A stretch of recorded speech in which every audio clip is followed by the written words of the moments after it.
This channel does not promote any violent, harmful, or illegal activities. All content provided by this channel is meant for an educational purpose only. মহারাষ্ট্রের গেরুয়া ঝড় থমকে গেল ঝাড়খণ্ডে এসে, আর পশ্চিমবঙ্গে সবুজে সবুজ। সব খবরে নজর থাকবে। প্রেস কর্নারে রয়েছি আমি রনিপা।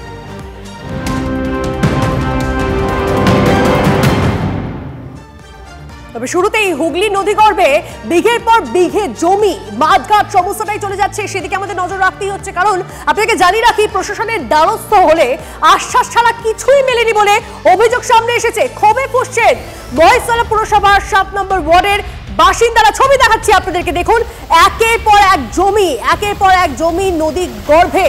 অভিযোগ, গত 10 বছর ধরে 50 ফুটের বাঁধ ভাঙতে ভাঙতে লোকালয়ের কাছে পৌঁছে গিয়েছে। কথা বলবো সৌভিক, আমাদের প্রতিনিধি আমাদের সঙ্গে রয়েছেন, সরাসরি সৌভিকের সঙ্গে কথা বলি। সৌভিক, যে ছবি দেখা যাচ্ছে সেই ছবি তো রীতিমতো ভয়ঙ্কর বলা যেতে পারে, কারণ লোকালয়ের কাছে পৌঁছে গেছে, জমি নদীর গর্ভে চলে যাচ্ছে। এই সমস্যার সমাধান হচ্ছে না কেন? একদমই তাই। দেখো, এই মুহূর্তে আমি যেখানে দাঁড়িয়ে রয়েছি এটা হচ্ছে মহেশতলা পুরসভার 7 নম্বর ওয়ার্ড। আমি আমার চিত্র সাংবাদিক অভিজিৎকে একবার দেখাতে বলবো। এইটা হচ্ছে হুগলি নদী, এবং তুমি যদি দেখো যে এই হুগলি নদীর পার বরাবর কিন্তু ভাঙন দেখা যাচ্ছে। সাধারণ মানুষের বক্তব্য যে প্রত্যেক দিন কিন্তু ধীরে ধীরে এই নদী অর্থাৎ হুগলি নদী কিন্তু ধীরে ধীরে লোকালয়ের দিকে এগোচ্ছে। এবং আমি একদম দূরে যে অংশটা রয়েছে আমি একবার অভিজিৎকে দেখাতে বলবো। এখন যে একেবারে দূরে যে অংশটা দেখানো হচ্ছে ক্যামেরায়, এই জায়গা পর্যন্ত কিন্তু আগে পার ছিল। প্রায় এখন যেখানে আমি দাঁড়িয়ে রয়েছি এখান থেকে 50 ফুট যেটা নদীর গর্ভে কিন্তু চলে গেছে।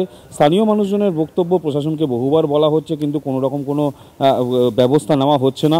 শুধুমাত্র বালির বস্তা, অর্থাৎ আমি এই মুহূর্তে যেখানটা দাঁড়িয়ে রয়েছি সেই জায়গাটা যেটা বালির বস্তা দেওয়া থাকে, বালির বস্তা দিয়ে বাঁধ মেরামতির কাজ করা হয়, কিন্তু যখন জোয়ার আসে তখন কিন্তু ধীরে ধীরে এই বালির বস্তাগুলো নদীগর্ভে চলে যায়। এবং যে জায়গায় মূলত আমি এখন দাঁড়িয়ে রয়েছি এখান থেকে যে গ্রাম, অর্থাৎ আমার ঠিক বাদিকে যে গ্রামটা রয়েছে সেই গ্রামের কিন্তু খানিকটা অংশেও কিন্তু এখন যখন জোয়ার আসে সেই সময় কিন্তু এই নদীর জল একেবারে ওভারফ্লো হয়ে একদম উপরে উঠে গিয়ে একদম গ্রামের দিকে ঢুকে যায়। সাধারণ মানুষের বক্তব্য, আর কয়েক বছর গেলে হয়তো এই যে এই পারও কিন্তু থাকবে না। প্রশাসনকে বলা হয়েছে, ইরিগেশন দপ্তর থেকে লোকজন এসেছিল বেশ কয়েকদিন আগে, সেই সময় এই বালির বস্তা দেওয়া হয়েছে, কিন্তু সাধারণ মানুষের বক্তব্য যে এই বালির বস্তা দিয়ে কিন্তু বাঁধ ভাঙন রোখা যাবে না। কংক্রিট বাঁধ করলে তবেই একমাত্র এই নদীর যে পার, হুগলি নদীর পার, সেই পারগুলো কিন্তু ভাঙন রোধ করা যাবে। কিন্তু ইরিগেশন দপ্তর থেকে এখনো পর্যন্ত শুধুমাত্র এই বস্তার মধ্যে বালি ঢুকিয়ে সেটাকে কিন্তু এখানে বোঝাই করে রাখা হয়েছে। সাধারণ মানুষের বক্তব্য যে, কিন্তু সৌভিক, বারবার করে প্রশ্ন তো এখানে, এই যে তুমি যেখানে ঠিক দাঁড়িয়ে রয়েছো, মানে বালির বস্তা যেভাবে ফেলে রাখা হয়েছে, ঠিক এভাবে বালির বস্তা রেখে রেখে কি এই ভাঙন রোধ করা যায়? তাহলে তো এতদিনের সমস্যার সমাধান হয়েই যেত। কিন্তু ঘটনাচক্রে দেখা যাচ্ছে এলাকার কাছাকাছি পৌঁছে গেছে, এই ভাঙন গিয়ে পৌঁছেছে। এবং আপনাদেরকে জানিয়ে রাখি, ঠিক কিছুদিন আগেও কলকাতাতেও এরকম ধরনের ঘটনা ঘটেছে। আপনাদেরকে দেখাবো, ছবি দেখাবো।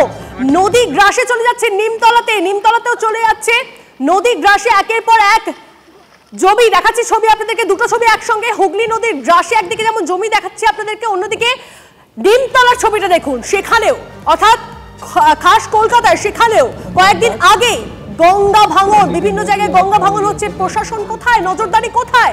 প্রশ্ন এখানে। पानी भरा यहाँ तो कम से कम 5-6 फीट का गड्ढा बना पे स्क्वायर निकला होगा इस जगह पे।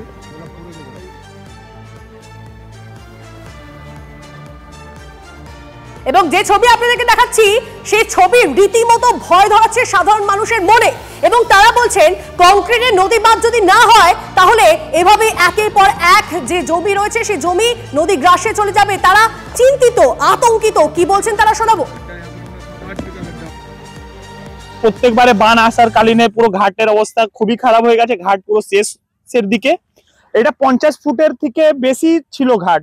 এখানে আমরা খেলাধুলা করতাম ছোটবেলা থেকে, এখানে আমরা আসতাম, বসতাম। লেকিন এবার এবছরে ঘাট থাকবে কি থাকবে না। সেই মন্দির অব্দি চলে গেছে, কিছুদিন পরে মন্দিরটাও মানে ভেঙে পড়ে যাবে, জলের মধ্যে চলে যাবে। কি প্রশাসন থেকে কোনো প্রশাসন থেকে বলা হয়েছে, ওনারা বলছেন কি হ্যাঁ আমরা করে দিব। সব ভেঙে যাচ্ছে, আমরা ঘর দুয়ারে জল ফল ঢুকে যাচ্ছে, সব পাড়গুলো পুরো চোপট হয়ে যাচ্ছে। তো প্রশাসন থেকে কোনো কাজ কিছু কাজ করছে না।